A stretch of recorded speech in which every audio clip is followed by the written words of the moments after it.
As we go about our everyday life, it is normal to feel a little bit tired, feel a little bit exhausted from time to time. However, in this fast-paced world of today, when life has become like this crazy roller coaster, we tend not to only feel tired, but we go as far as experiencing severe exhaustion, we experience burnout, we are just drained, and sometimes we even go as far as having breakdowns. If we allow ourselves to get to this point, then it's that time to stop, replenish, and recharge. And how do we go about it? What do you do when you feel drained and exhausted? Let's find out how. Hello everyone, Chantal here again. Welcome back to Shanti Bloom. After taking off last week and not putting up any videos, I am super excited to be back here again to share more applicable principles and simple practical steps that can help us bloom and flourish in our everyday lives. I had to take off time to attend to some priorities that needed my attention, and equally to take off some time to replenish and to recharge. Let us make it a habit to recharge from time to time. How many of our electronic devices can keep running without needing a recharge? And this process of recharging always starts with knowing the signs of exhaustion. There's always a sign of exhaustion. Our bodies will always tell us when it's time to recharge, just like our phones will leave us a notification that it needs to recharge. Even with our cars, we always have that notification telling us that we are running low on gas and we need to replenish the gas. Our bodies leave us those signs. Unfortunately, it's either we do not take time to identify the signs of exhaustion in our lives, or we know those signs, but because we are just too busy, we ignore them until we come to that place where we are experiencing burnout. One of the signs of exhaustion for me is when I become a little bit disorganized, which is unlike me. When I find myself super busy throughout the day, and by the end of it, I'm not productive. I really can't, explain how my day went about. That is a big sign for me that I'm getting exhausted. And at times, mentally, emotionally, I can become a little bit sensitive and a little bit more cranky. Those are signs for me that I am getting exhausted. What are your signs of exhaustion? Please share with me in the comment section below. It is very important that we know what our signs of exhaustion in life is. It is from knowing those signs that we can now begin to take the next step. My approach to replenishing and recharging when we feel drained and exhausted is working from the inside out. The first thing to do is to revisit your goals. And I know somebody is like, what goals when I am so exhausted? No, this is not one big goal setting and planning session. You are simply revisiting these goals in order to see your accomplishments, in order to see those little victories, the baby steps that you have already taken. Those things will motivate you, those things will excite you, and it will increase your energy levels. Those are your testimonies that you can hold on to so that you can keep going. So revisiting your goals, looking at your accomplishments and the little victories is a big source of re-energizing you, recharging you, replenishing you. After looking at the goals that you have already achieved and you're allowing them to bring this excitement and some energy on the inside of you, it's now time to address those things that haunt you the most. There are some things that even in bed, they follow you to the bathroom, they follow you to work. Even if you take off time to rest and you haven't dealt with those things, your rest will not really be a quality kind of rest. Make that call that you have been procrastinating. Finish that assignment that you have been putting aside.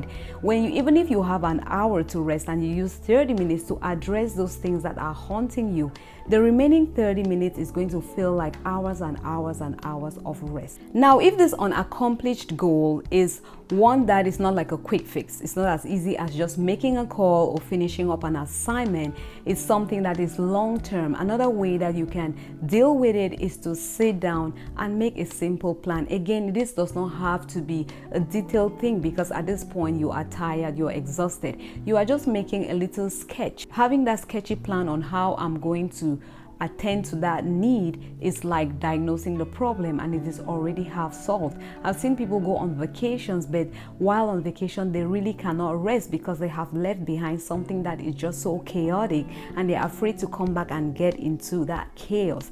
But if you take off maybe just a day and say, you know what, these are those things that are bothering me, these are those things that are on my mind, I'm going to just brainstorm and find out how I can go about this, or even just allocate days that I will will deal with them. I may not really be even planning at this moment. I just want to put aside days that I will deal with them. That is a kind of planning. It relieves you, and even if you go away to get some rest and to replenish and recharge, you will be restful even in your mind because you are coming back to a plan that you can accomplish. Now, after looking at those accomplishments and getting your energy levels up, after you have made that skeletal plan on some of those things that have been haunting your mind and you have put them aside, it's now time to take a break. It's time to hit the pause button. Take a break from what? You may need to take a break from certain activities. In a week, you could take out some things that, can't wait for later. And at times, you even have to drop some things altogether. I know we are living in a time when we are being made to believe that if we take a break, if we pause, then the whole world is just going to go and leave us behind.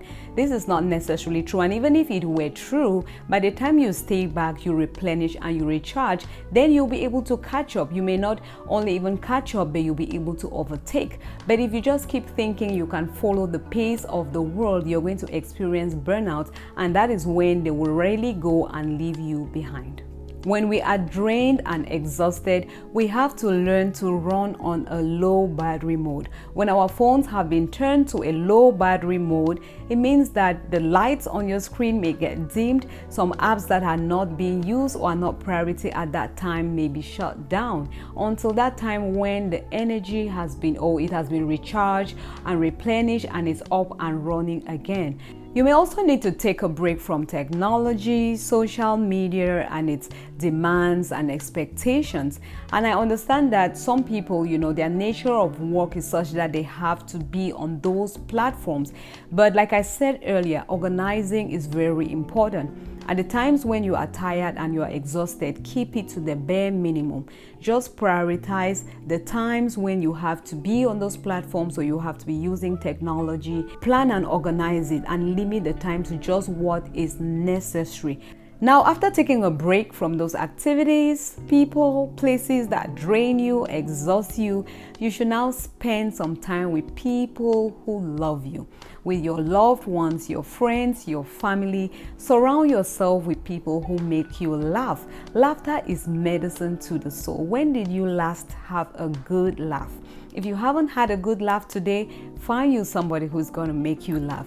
Look for that environment. Spend time with people who make you smile, people who make you laugh. That increases your levels of energy. Another thing you should do when you have taken this break is to create that alone time to do the things that you love. Maybe you love to dance, you love music. I love to just put on my favorite playlist, listen, sing, and dance. And at times you may just love that good book, to sit down somewhere quiet and relax on a good book. Some people like to take walks. Whatever it's, that quiet activity for you is, this is the time to do it. This is the time to even bring those physical things that we have to do, like exercise. This could be the time for you to just prep some good healthy meals for yourself. This is the time that you can just take off time to rest and sleep. And this will not just be a quantity sleep, but it's going to be a quality sleep because you have already taken those initial steps that we mentioned before. There's nothing as refreshing as a spiritual recharge. And this process starts by establishing a relationship with God. Then, like any other relationship, fellowship just makes it go deeper. As we continue to fellowship with God, our relationship grows deeper and deeper. He begins to reveal to us who we are, why we are here, our purpose. And when we find out our purpose and why we are here, we begin to experience this inner peace and contentment, a kind of contentment that external exhaustion finds so hard to steal or take it away from us. As we grow in fellowship with God through meditation, worship, and prayers, He restores our soul. In Psalm 23, it tells us that He leads us in path of righteousness, because the path of sin sometimes can really be heavy on us. It can really bring this burden on us. But the good news is that we serve a God who is faithful and just to forgive us. Just like we even see in Acts chapter 3, He tells us to come over to Him and repent so that times of refreshing will come. He is a God who just refreshes our souls, lifts up our burden, and in His Word there is just so much we can draw from it to, words of affirmation, words of encouragement, promises that He has put in the Bible to encourage us to just lift up our spirit.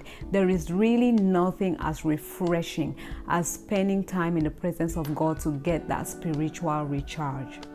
So please, let us not take our spiritual recharge for granted. The energy that we get from it is so strong enough to help us go about all the other activities, all the other, tips and steps that we have mentioned here. We will have enough energy to carry all of those out because His strength is made perfect in our weakness. So let me ask you, what actions are you taking today or you're planning to take in order to rest, relax, recharge, replenish? Please let me know in the comment section below. And I would like to remind you, recharge, replenish, because you cannot pour out of an empty cup. Recharge so that you can serve from the overflow. Recharge so that you can gain energy for the battles that lie ahead. And as you recharge on the outside, do not forget to recharge on the inside. Because when we bloom from the inside out, we do not only survive, but we thrive and we flourish. May you find new strength today in Jesus' name. Please comment, like, share, and consider subscribing if you haven't done so. Thank you all so much for watching. See you in the next video. Bye-bye.